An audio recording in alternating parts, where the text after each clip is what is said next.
સત કેવલ સાહેબ, પરમ ગુરુ પાઠશાલા સંકુલ, સત કેવલ વિદ્યા મંદિર સારસા. હું પંકજભાઈ પરમાર. આજે ધોરણ 10ના ગણિત વિષયમાં આજે આપણે અસમય સંખ્યાની ગાણિતિક પ્રક્રિયા, છેદનું સમીકરણ અને સ્વાધ્યાય 1.5ના કેટલાક પ્રશ્નો. તો જોઈએ અસમય સંખ્યાની ગાણિતિક પ્રક્રિયાઓ. તો બે અસમય સંખ્યાઓનો સરવાળો, બાદબાકી, ગુણાકાર અને ભાગાકાર અસમય સંખ્યા જ હોવું એવું નથી. આ પરિણામો સમય સંખ્યા પણ હોઈ શકે છે. તો કેવી રીતે? તો જોઈએ. દાખલા તરીકે 3 + વર્ગમૂળમાં 5 અને 3 - વર્ગમૂળમાં 5 માટે. તો 3 + વર્ગમૂળમાં 5 આ એક અસમય સંખ્યા થઈ અને 3 - વર્ગમૂળમાં 5 એ પણ અસમય સંખ્યા થઈ. તો આ બંનેનો સરવાળો કરીએ તો 3 + વર્ગમૂળમાં 5 અને 3 - વર્ગમૂળમાં 5 બરાબર કેટલા મળ્યા? 6. અને 6 એક એવી સંખ્યા છે, સમય સંખ્યા છે. એવું જ રીતે 3 + વર્ગમૂળમાં 5 ગુણ્યા 3 - વર્ગમૂળમાં 5.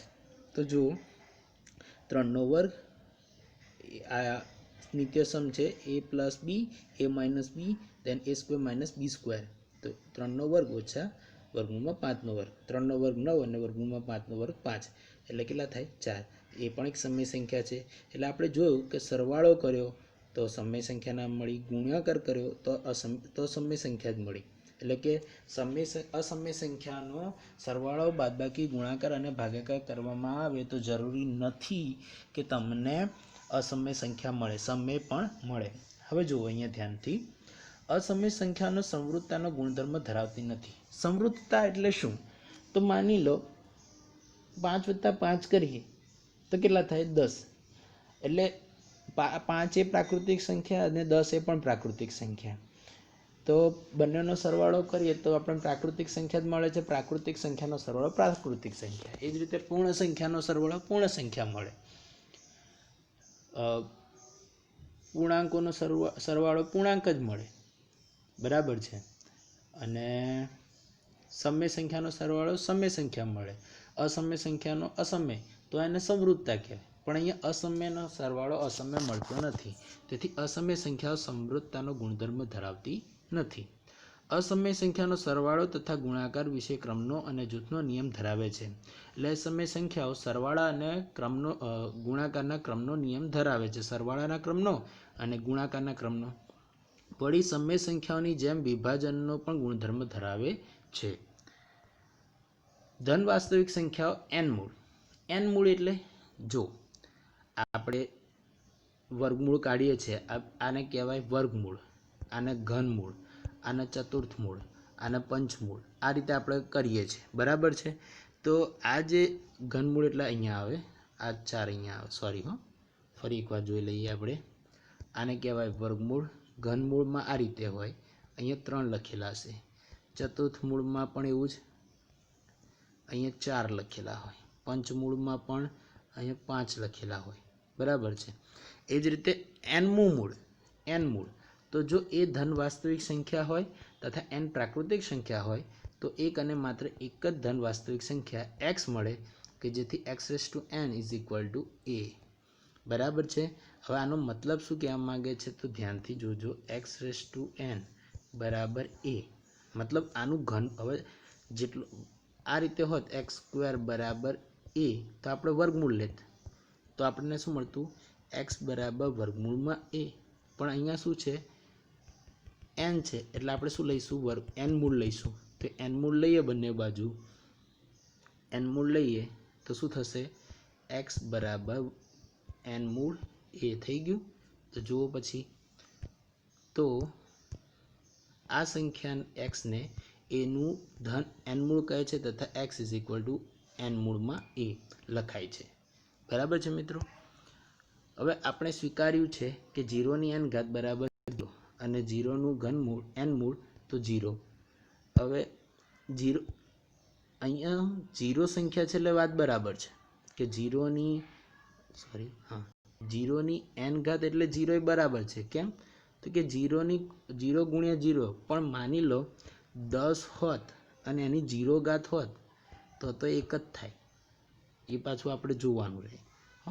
તો આ એક વસ્તુ ધ્યાન રાખવા જેવી બાબત છે. તો તો એનું 0 મૂળ પણ 0 જ થાય અને n પ્રાકૃતિક સંખ્યા છે. વર્ગમૂળમાં x², તો આને બે લીટા ઉપર છે એને માનાંક કહેવાય. માનાંકમાં x મતલબ શું કે xનું મૂલ્ય ધને હોઈ શકે અને ઋણે હોઈ શકે, પણ જ્યારે આ માનાંકમાંથી નીકળે તો એ ધન જ હોય, બરાબર છે. એટલે એને માનાંકમાં લખવું પડે. એટલે કે વર્ગમૂળમાં 36 બરાબર 6 લખાય, પરંતુ 36નું વર્ગમૂળ શબ્દોમાં લખાય 6 અથવા -6 લખાય, 6 અથવા -6 લખાય, પણ આપણે તો ધન માટે જ શોધવું પડે. હવે કેટલાક નિત્યસમ છે કે જો a b c d ધન વાસ્તવિક સંખ્યા હોય તો આ જો વર્ગમૂળમાં a b, તો આને આ રીતે છૂટા પણ લખી શકાય, વર્ગમૂળમાં a ગુણ્યા વર્ગમૂળમાં b. એ જ રીતે આ રીતે ભાગાકાર હોય a ભાગ્યા b, તો એને અલગ અલગ લખાય, ઉપર વર્ગમૂળમાં a ભાગ્યા વર્ગમૂળમાં b. એ જ રીતે એમનો ગુણાકાર વર્ગમૂળમાં a વત્તા વર્ગમૂળમાં b ગુણ્યા વર્ગમૂળમાં a ઓછા વર્ગમૂળમાં b. તો આ શું લખાશે? તો જો આના રીતે લખાશે. આવું હોય તો આપણે શું કરીએ છીએ, તો જો પહેલાનો આખો કૌંસ બીજાને આખો કૌંસ, તો એવું કરીએ તો કંઈક આ રીતે લખાશે, વર્ગમૂળમાં a અંદર કૌંસમાં વર્ગમૂળમાં a ઓછા વર્ગમૂળમાં b, પછી વત્તા, અહીંયા વત્તાની નિશાની તો વત્તા, વર્ગમૂળમાં b અંદર વર્ગમૂળમાં a ઓછા વર્ગમૂળમાં b. હવે કૌંસ છૂટો કરીએ તો વર્ગમૂળમાં a ગુણ્યા વર્ગમૂળમાં a, તો વર્ગમૂળમાં a ગુણ્યા વર્ગમૂળમાં a થયું, તો આનો મતલબ અંદરની સાઈડ વર્ગમૂળમાં a² થઈ જાય, તો આ શું થાય, ફક્ત ને ફક્ત a લખાય, a. એ જ રીતે અહીંયા વર્ગમૂળમાં a ઓછા વર્ગમૂળમાં b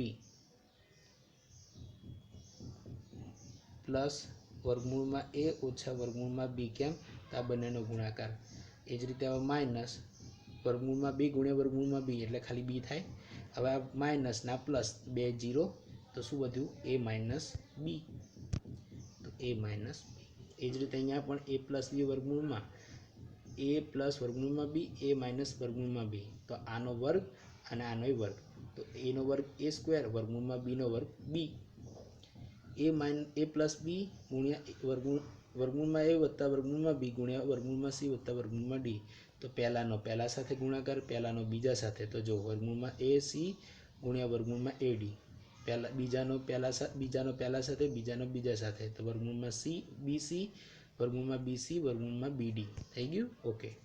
એ જ રીતે છઠ્ઠા નંબરમાં વર્ગમૂળમાં a પ્લસ ઓર માઇનસ વર્ગમૂળમાં b આખાનો વર્ગ, તો a પ્લસ ઓર માઇનસ 2 વર્ગમૂળમાં ab વત્તા b, બરાબર છે. આ સૂત્રો યાદ રાખવાના, કેમ કે આની જરૂર આગળ પડશે. હવે અગત્યના તારણો. 1. શૂન્યેતર સમય સંખ્યાનો અસમય સંખ્યાનો સરવાળો અથવા તફાવત અથવા ગુણાકાર અસમય સંખ્યા થાય, બરાબર. સમય સંખ્યાનો અસમય સંખ્યા સાથેનો સરવાળો, તફાવત એટલે બાદબાકી, ગુણાકાર અસમય સંખ્યા થાય. શૂન્યેતર સમય સંખ્યાને અસમય સંખ્યા વડે ભાગવામાં ભાગફળ અસમય સંખ્યા જ મળે. પછી ત્રીજું, બે અસમય સંખ્યાનો સરવાળો, તફાવત, ગુણાકાર અને ભાગાકાર સમય સંખ્યા હોય ને અસમય સંખ્યા હોય, કંઈ નક્કી નહીં. તો એ 3 પોઈન્ટ યાદ રાખવાના છે. હવે જો અહીંયા કેટલીક, આ ઉદાહરણ નંબર 12 છે, અહીંયા કેટલીક સંખ્યાઓ આપી છે, તે અસમય છે કે નહીં તે ચકાસવાનું છે. તો 7 ગુણ્યા વર્ગમૂળમાં 5, તો વર્ગમૂળમાં 5 એટલે 2.236. હવે જુઓ 7 ગુણ્યા 7 વર્ગમૂળમાં 5 બરાબર 15 પોઈન્ટ આવું થાય, બરાબર છે. તો હવે આને તમે ધ્યાનથી જોશો તો આ સંખ્યા અસમય છે, તો અસમય સાથેનો ગુણાકાર અસમય જ મળે, તો આ અસમય સંખ્યા થશે, બરાબર. હવે 7 ભાગ્યા વર્ગમૂળમાં 5, તો આપણે શું કરશું, તો એની વર્ગમૂળમાં 5 એટલે છેદ પહેલાં સરખો કરીશું. છેદ સરખો કરવા માટે આપણે વર્ગમૂળમાં 5 છેદ અને અંશમાં ગુણી કાઢવું પડે. તો અહીંયા શું થશે, 7 વર્ગમૂળમાં 5 ભાગ્યા 5. હવે આનો ભાગાકાર કંઈક આટલો મળ્યો, પણ આ અસમય સંખ્યા, કેમ કે એમની દશાંશ અભિવ્યક્તિ અશાંત એટલે કે અનંત અનાવૃત છે. અહીંયા પણ અનંત અનાવૃત જ મળે છે. હવે જો અહીંયા વર્ગમૂળમાં 2 વત્તા 21, તો 22.4142 અનંત સુધી. હવે આવું રૂપાંતર નથી થતી, એટલે અને એ જ રીતે અહીંયા પાઈ -2, તો 1.1415 અનંત સુધી. તો આ બધી સંખ્યાઓ અનંત અનાવૃત દશાંશ અભિવ્યક્તિ દર્શાવે છે, અને તેથી આ બધી સંખ્યાઓ અસમય સંખ્યા થાય. કેમ કે આ દરેક સંખ્યાની દશાંશ અભિવ્યક્તિ કેવી છે? અનંત અનાવૃત. એથી આ અસમય સંખ્યાઓ થાય છે. અને આગળ આપણે જોઈ ગયા કે અસમય સંખ્યાનો ગુણાકાર, અસમય સંખ્યાનો ભાગાકાર, અસમય સંખ્યાનો સરવાળો અને અસમય સંખ્યાની બાદબાકી એ હંમેશા અસમય સંખ્યા જ મળે છે. બરાબર છે? એ આપણે જોઈ પણ ગયા. બીજું જોઈએ, 2 વર્ગમૂળમાં 2 વત્તા 5 વર્ગમૂળમાં 3 અને વર્ગમૂળમાં 2 ઓછા 3 વર્ગમૂળમાં 3નો સરવાળો કરો. આ બંને સંખ્યા અસમય સંખ્યા છે. હવે એમનો સરવાળો કરવાનો છે. તો જોઈએ, 2 વર્ગમૂળમાં 2 વત્તા 5 વર્ગમૂળમાં 3 વત્તા વર્ગમૂળમાં 2 ઓછા 3 વર્ગમૂળમાં 2. તો હવે કૌંસ છૂટો કરી નાખવું પડે. બરાબર છે? તો કૌંસ છૂટો કરીએ તો 2 વર્ગમૂળમાં 2 વત્તા 5 વર્ગમૂળમાં 2 વત્તા વર્ગમૂળમાં 2 ઓછા 3 વર્ગમૂળમાં 3. હવે શું કરશું? વર્ગમૂળમાં 2 વાળી સંખ્યાઓને ભેગી કરી દઈએ. તો 2 વર્ગમૂળમાં 2 વત્તા વર્ગમૂળમાં 2 અને વર્ગમૂળમાં 3 વાળી સંખ્યાઓને ભેગી કરી દઈએ. તો 5 વર્ગમૂળમાં 3 ઓછા 3 વર્ગમૂળમાં 3. હવે ધ્યાનથી જોજો, આ 2 વર્ગમૂળમાં, આ 2 વખત વર્ગમૂળમાં 2 છે અને આ 1 વખત વર્ગમૂળમાં 2 છે. તો 2 અને 1 3. તો કાં તો વર્ગમૂળમાં 2 સામાન્ય કાઢી નાખો, એવું કરો. આ એ રીતે કરી શકો તો ભલે, કાં તો વર્ગમૂળમાં 2 સામાન્ય કાઢો તો પણ ભલે. એવું જ અહીંયા આ 5 વર્ગમૂળમાં 3 છે, આ 5 વખત વર્ગમૂળમાં 3 છે અને આ 3 વખત વર્ગમૂળમાં 3 છે. તો 5 માંથી 3 જાય તો 2, અથવા તો વર્ગમૂળમાં 3 સામાન્ય લઈ લો. તો હવે જુઓ, અહીંયા સામાન્ય લીધા છે તો સામાન્ય કાઢીએ તો 2 વત્તા 1 3, તો 3 વર્ગમૂળમાં 2 અને 5 ઓછા 3 તો 2 વર્ગમૂળમાં 3. તો 3 વર્ગમૂળમાં 2 વત્તા 2 વર્ગમૂળમાં 3. એ જ રીતે ઉદાહરણ નંબર 14, 6 વર્ગમૂળમાં 5નો 2 વર્ગમૂળમાં 5 સાથેનો ગુણાકાર.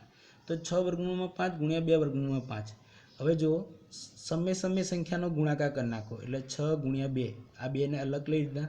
હવે વર્ગમૂળમાં 5 ને વર્ગમૂળમાં 5ને ભેગા કરો. વર્ગમૂળમાં 5 ગુણ્યા વર્ગમૂળમાં 5 એટલે 5 થઈ જાય. કેમ કે આ વર્ગમૂળમાં 5 ગુણ્યા વર્ગમૂળમાં 5 એટલે એમનો વર્ગ, અને વર્ગ અને વર્ગમૂળ કેન્સલ એટલે આ બંને કેટલા થઈ જાય? 5 થઈ જાય. હવે 6 દુ 12 અને 12 પંચા 60 એટલે કેટલા થઈ ગયા? 60. એ જ રીતે ઉદાહરણ નંબર 15, 8 વર્ગમૂળમાં 15નો 2 વર્ગમૂળમાં 3 વડે ભાગાકાર.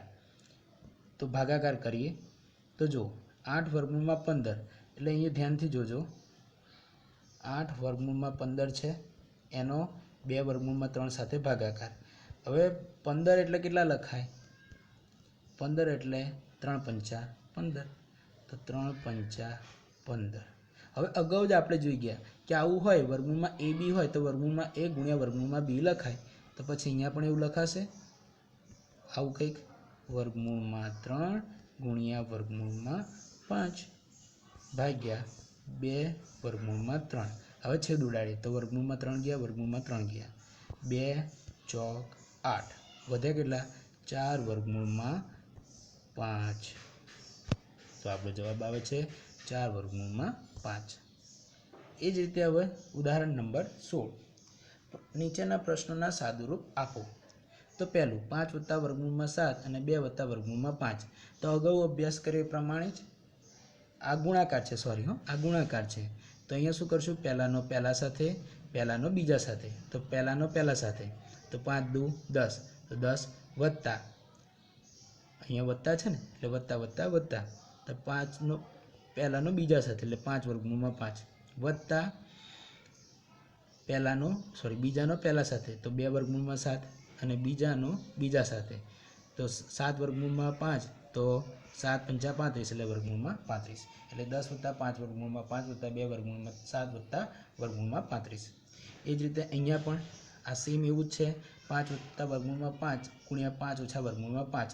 તો a વત્તા b, a ઓછા b, તો એનો વર્ગ ઓછા bનો વર્ગ. તો જો આ નિત્યસમનો ઉપયોગ કર્યો છે અહીંયા,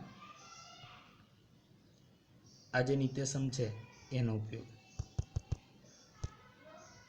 તો જોઈએ, 5નો વર્ગ ઓછા વર્ગમૂળમાં 5નો વર્ગ એવું થશે. ઓકે, તો 5નો વર્ગ 25 અને વર્ગમૂળમાં 5નો વર્ગ 5, 20, 25માંથી 5 જાય તો 20.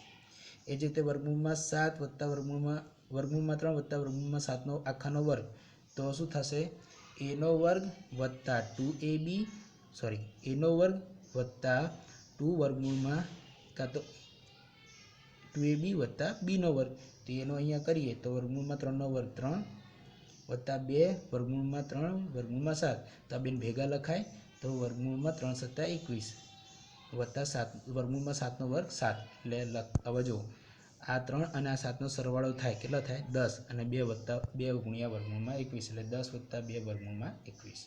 ચોથો પણ આવો જ છે, એ આના જેવો છે, જો આના જેવો, એ તમારે જાતે કરવાનો છે.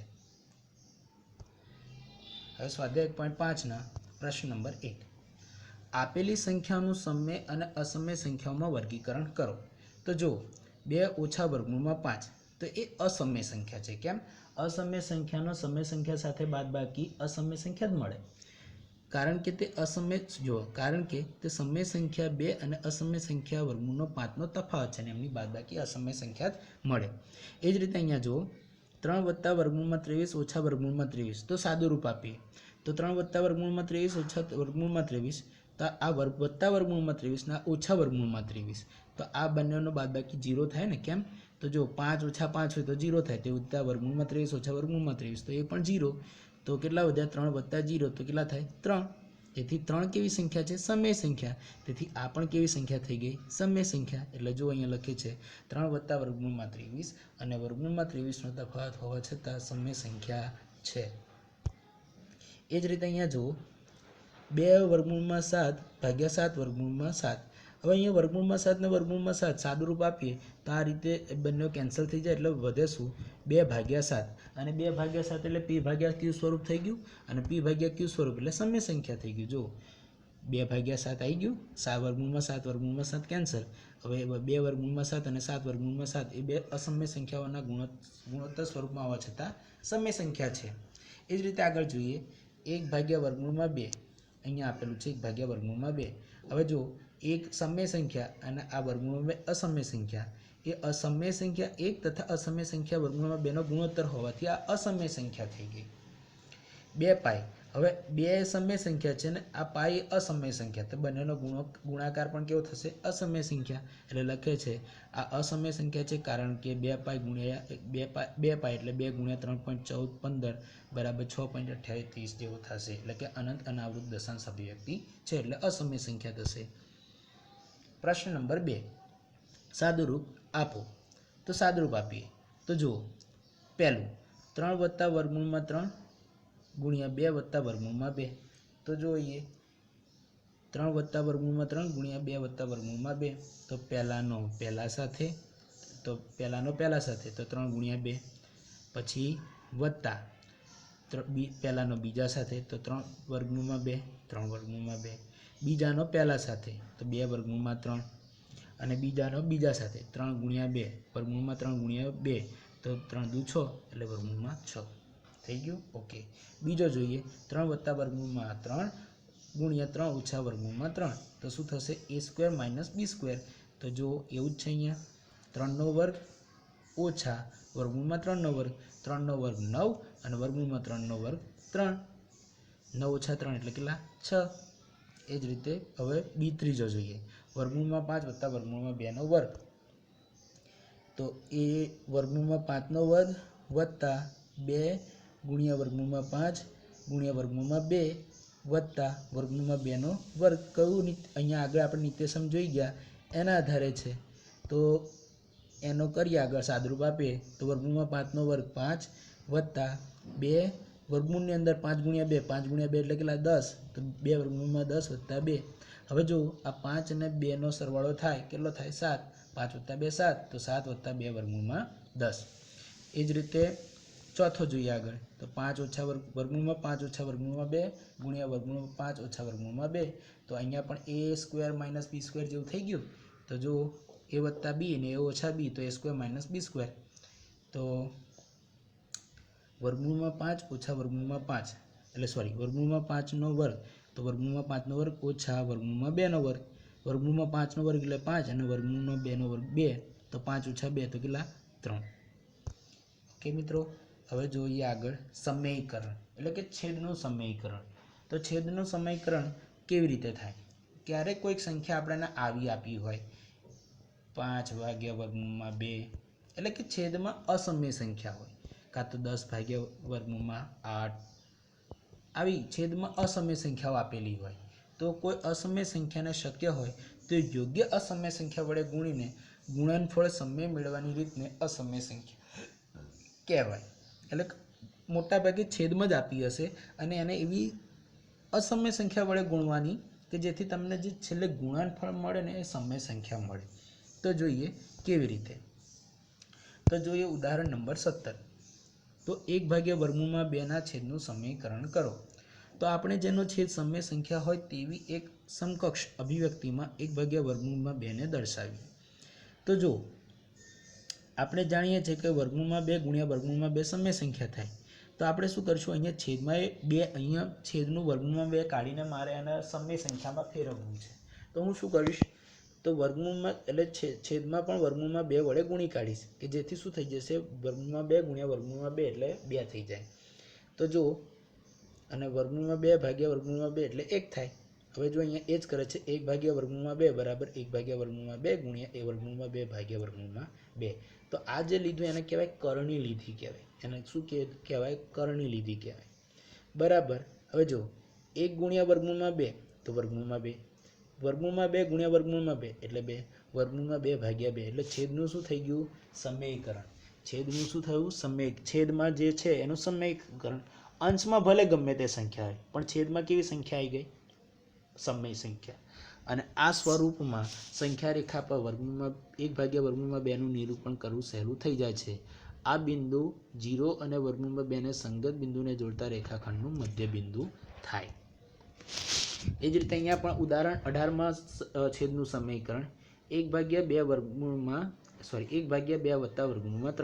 તો આવી સંખ્યા હોય ત્યારે શું કરવાનું, તો છેદમાં જે સંખ્યા હોય 2 + √3 છે ને તો એનાથી વ્યસ્ત એની સંખ્યા લેવાની કે તો 2 અહીંયા વચ્ચે વત્તા હોય તો વચ્ચે માઇનસ થઈ જશે એટલે કે 2 - √3.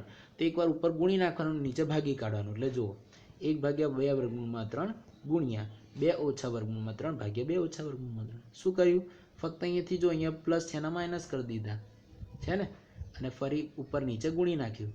હવે 1 ગુણ્યા 2 - √3 તો 2 - √3, 2 + √3 ગુણ્યા 2 - √3. તો જો a વત્તા વર્ગમૂળમાં a b ગુણ્યા a ઓછા વર્ગમૂળમાં b. આગળ આપણે નિત્યસમ જોઈ ગયા, એ નિત્યસમ જેવું જ છે. તો એનો મતલબ શું હતો, ત્યાં a² - b હતું. તો અહીંયા a નો વર્ગ, a એટલે કેટલા 2, તો 2 નો વર્ગ 4 અને b તો b એમને એમ તો 3, 4 - 3 તો 4 - 3 એટલે 1.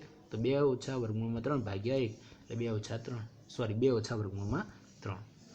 એ જ રીતે અહીંયા પણ કે 5/√3 ઓછા √5 છેદનું સમીકરણ. તો 5/√3 - મેં તમને કહ્યું એમ અહીંયા જો પ્લસ છે, અહીંયા માઇનસ છે, તો અહીંયા આપણે પ્લસ વડે ગુણી નાખીશું. તો 5/√3 ઓછા √5 ગુણ્યા √3 વત્તા √5 ભાગ્યા √3 વત્તા √5. તો હવે આમનો ગુણાકાર કરો. તો 5 ગુણ્યા √3 વત્તા √5 ભાગ્યા 3 ઓછા 5. કેમ, તો વર્ગમૂળમાં a ઓછા વર્ગમૂળમાં b ગુણ્યા વર્ગમૂળમાં a વત્તા વર્ગમૂળમાં b. તો આપણને શું મળતું હતું નિત્યસમ, a ઓછા b. તો a કેટલા 3 અને b કેટલા 5, તો a ઓછા b. હવે આમનો બાદબાકી કરો. તો 3 માંથી 5 ના જાય, કાં તો કાઢીએ તો 5 માંથી 3 જાય. તો 5 માંથી 3 જાય એટલે 2 અને નિશાની મોટાની એટલે ઓછાની. તો -5 એટલે કે -2. હવે માઇનસ ઉપર જતા એટલે -5/2 થઈ ગયા. અને આ વર્ગમૂળમાં 3 વત્તા વર્ગમૂળમાં 5 એને અલગથી. ખાલી એટલું ધ્યાન રાખવાનું કે અંશમાં ગમે તે અસમય સંખ્યા આવે એનો કોઈ વાંધો નહીં, પણ છેદમાં જે આ વર્ગમૂળવાળું છે એ નીકળી જવું જોઈએ. જો અહીંયા દરેકમાં છેદમાં વર્ગમૂળવાળું નીકળી જશે, બરાબર. કાં તો વર્ગમૂળવાળું પદ નીકળી જવું જોઈએ અથવા તો છેદમાં વર્ગમૂળવાળું કોઈ ટર્મ ના આવી જોઈએ, બરાબર. 2, 5, 7, 10, 15, 20, -5, -20 ગમે તે સંખ્યા હોય પણ વર્ગમૂળવાળી સંખ્યા છેદમાં રહેવી જોઈએ નહીં. આગળ જોઈએ ઉદાહરણ નંબર 20. 1/7 + 3 √2 છેદનું સમીકરણ કરો. તો 1/7 + 3 √2 બરાબર 1/7. હવે જો અહીંયા પ્લસ છે તો આપણે માઇનસ વડે ગુણી નાખીશું. તો 7 + 3 √2 ગુણ્યા 7 - 3 √2 ભાગ્યા 7 - 3 √2. 7 - 3 √2 ભાગ્યા 49. હવે 49 કેમ ના થયા, તો જો a + b a ઓછા b, તો a નો વર્ગ ઓછા b નો વર્ગ.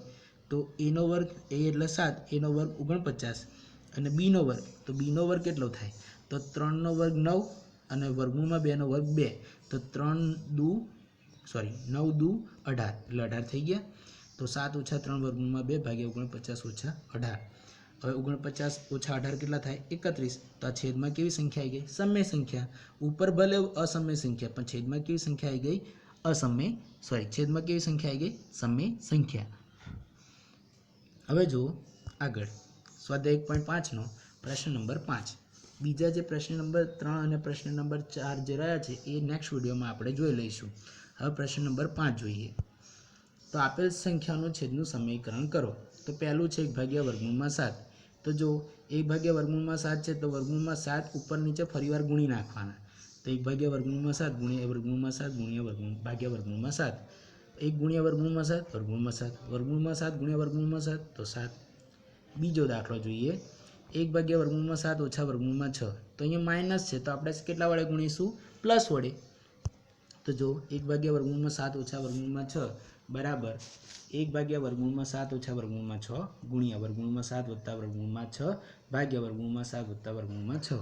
હવે જો ઉપરનું તો સહેલાથી ગુણાકાર થઈ જશે. 1 ગુણ્યા વર્ગમૂળમાં 7 વત્તા વર્ગમૂળમાં 6 એટલે શું થાય છે? વર્ગમૂળમાં 7 વત્તા વર્ગમૂળમાં 6. હવે આનો ગુણાકાર કેવો થશે? તો a ઓછા b a વત્તા b આવું સ્વરૂપ આવ્યું. મતલબ a નો વર્ગ ઓછા b નો વર્ગ. તો વર્ગમૂળમાં 7નો વર્ગ 7 અને વર્ગમૂળમાં 6નો વર્ગ 6 તો 7 ઓછા 6. તો હવે 7 ઓછા 6 એટલે કેટલા થાય? 1/1. હવે છેદમાં 1 ના લખે તો પણ ચાલે. એટલે કેટલા રહેશે? વર્ગમૂળમાં 7 વત્તા વર્ગમૂળમાં 6. એ જ રીતે ત્રીજો જોઈએ. 1/5 વત્તા વર્ગમૂળમાં 2. તો એવું જ છે, આના જેવો જ દાખલો છે. જો હવે અહીંયા પ્લસ આવે છે તો આપણે માઇનસ વડે ગુણીશું. તો 1/5 વત્તા વર્ગમૂળમાં 2 ગુણ્યા વર્ગમૂળમાં 5 ઓછા વર્ગમૂળમાં 2 ભાગ્યા વર્ગમૂળમાં 5 ઓછા વર્ગમૂળમાં 2. તો વર્ગમૂળમાં હવે 1નો આની સાથે ગુણાકાર એટલે એનું એ જ રહેશે. તો વર્ગમૂળમાં 5 ઓછા વર્ગમૂળમાં 2 ભાગ્યા a plus b a minus b આગળ જે નિત્યસમ આવી ગયું એનો ઉપયોગ કરો. તો જો તો a નો વર્ગ ઓછા b વર્ગમૂળમાં a વત્તા વર્ગમૂળમાં b a ઓછા વર્ગમૂળમાં b હોય તો a ઓછા b લખતા હતા. તો a કેટલા? 5 અને b કેટલા? 2. તો 5 ઓછા 2 a ઓછા b તો 5 ઓછા 2 થઈ ગયું ને. એ જ રીતે તો 5 ઓછા 2 કેટલા? 3. તો છેદનું શું થઈ ગયું? સમય સંખ્યા થઈ ગઈ. અસમયની સમય સંખ્યા થઈ ગઈ. તો આને કહેવાય છેદનું સમીકરણ. ઉપર વર્ગમૂળમાં 5 ઓછા વર્ગમૂળમાં 2 ઉપર જે સંખ્યા હોય એનાથી કોઈ ચિંતા નહીં. સમય હોય અસમય હોય એનાથી કોઈ મતલબ નહીં. પણ છેદમાં કેવી સંખ્યા આવી જોઈએ? સમય સંખ્યા આવી જોઈએ. એ જ રીતે અહીંયા ચોથું 1/7 ઓછા વર્ગમૂળમાં 2 છે. તો અહીંયા ઓછા છે તો આપણે વત્તા વડે ગુણી કાઢીશું. 1/7 ઓછા 2 ગુણ્યા વર્ગમૂળમાં 7 વત્તા વર્ગમૂળમાં 2 ભાગ્યા વર્ગમૂળમાં 7 વત્તા વર્ગમૂળ 2. હવે જો આનો એક સાથે ગુણાકાર એટલે એની એ સંખ્યા વર્ગમૂળમાં 7 વત્તા 2 ભાગ્યા a ઓછા b a વત્તા b. તો a ઓછા b અને a વત્તા b તો a નો વર્ગ ઓછા b નો વર્ગ. તો વર્ગમૂળમાં 7નો વર્ગ 7 અને 2નો વર્ગ 4 તો 7 ઓછા 4. તો વર્ગમૂળમાં 7 વત્તા 2 ભાગ્યા 7 ઓછા 4 7 ઓછા 4 કેટલા? 3. 7 ઓછા 4 કેટલા થાય? 3. હવે છેદમાં કેવી સંખ્યા આવી ગઈ? સમય સંખ્યા. બસ આજ આપણે જોઈતું હતું. કેમ કે આપણે છેદનું શું કર્યું? સમીકરણ. એટલે એટલું યાદ રાખવાનું કે છેદનું સમીકરણ કરતા હોય ત્યારે છેદમાં જે અસમય સંખ્યા હોય કેવી થઈ જશે? સમય સંખ્યા. અને ઉપર મોટા ભાગે અસમય સંખ્યા આવી જશે. તો આ વસ્તુ યાદ રાખવાનું. અને આગળનું જે સ્વાધ્યાય છે પ્રશ્ન નંબર 3 અને 4 એ નેક્સ્ટ વિડીયોમાં આપણે જોઈ લઈશું. ત્યાં સુધી અસ્તુ.